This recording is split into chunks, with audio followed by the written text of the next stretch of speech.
Welcome to another episode of Intro to Sewing with Outdoor Education. In this episode, we will learn the ladder stitch, which is helpful for reinforcing a tear in fabric where there is no fabric missing. Sometimes you will reinforce this tear with additional patch fabric. This stitch can be used with or without a patch. In the field, you will likely not have a great deal of additional fabric at your disposal, but something like fabric repair tape can help reinforce and waterproof seams and is relatively inexpensive and easy to bring into the field. I'll start by showing a larger scale example with cord and paper with pre-punched holes so the cord will fit. You're going to want to double over your thread when you sew this stitch.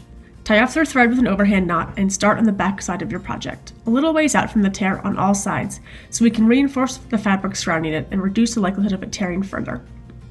Once on the front side of the project, cross perpendicularly over the tear and thread to the back side. Then you're going to sew a vertical stitch parallel to the tear and then repeat. Whenever you are on the front side of the project, you're going to make a stitch across the tear, and whenever you're on the back side, you're going to make a stitch which parallels the tear.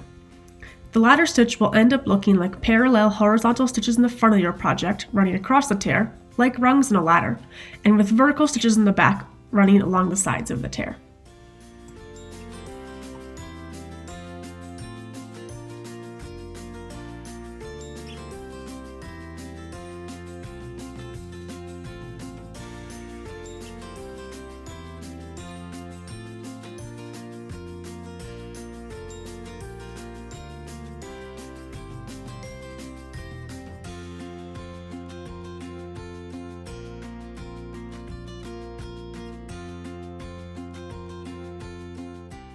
This is a perfect example of why you want to maintain appropriate thread tension.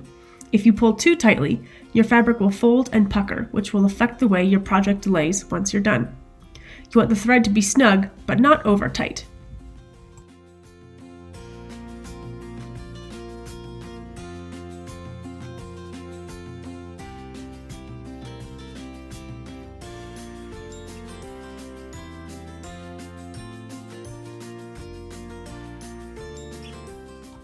Once you finish sewing the tear, tie off your project on the back side with either an overhand knot against the fabric or an overhand knot around a nearby stitch. In this case, I'm tying an overhand knot against the fabric.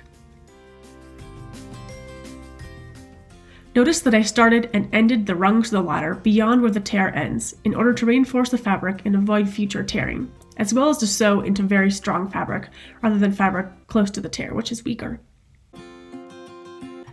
Now I'll show you what it looks like to sew this with a needle, floss, and fabric. Just as before, I start on the back of my project and maintain distance between my stitches and the tear to ensure strength in my finished product.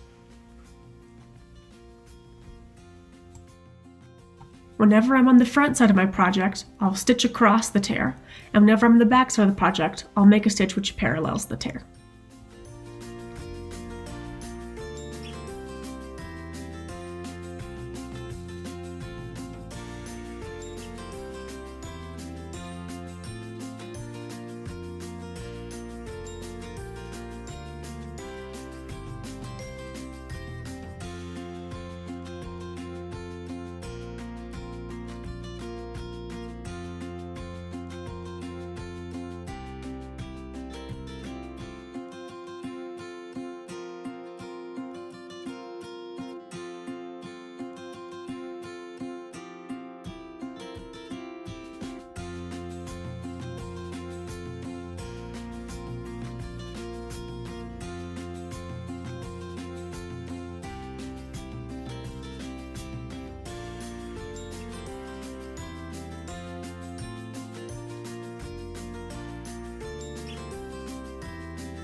Sometimes, if you have tears in a rainfly or other ripstop fabric, the tear will be shaped like an L, with a 90-degree corner within the tear.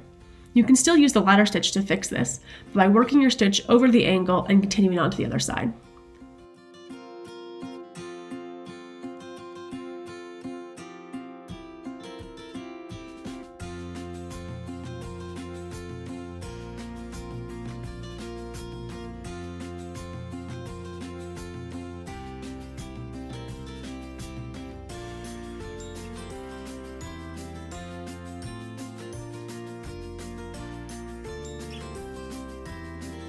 If the tear is in something that needs to remain waterproof, like a tent fly, you should cover the seam with some kind of fabric tape or seam sealer.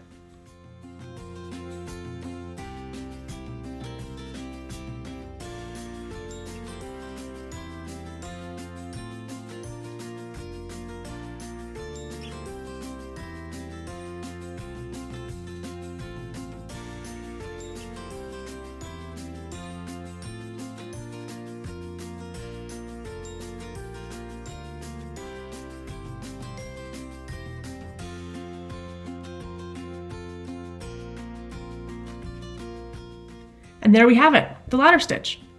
Check out the other videos in this series to learn more stitches and to use them to fix your equipment.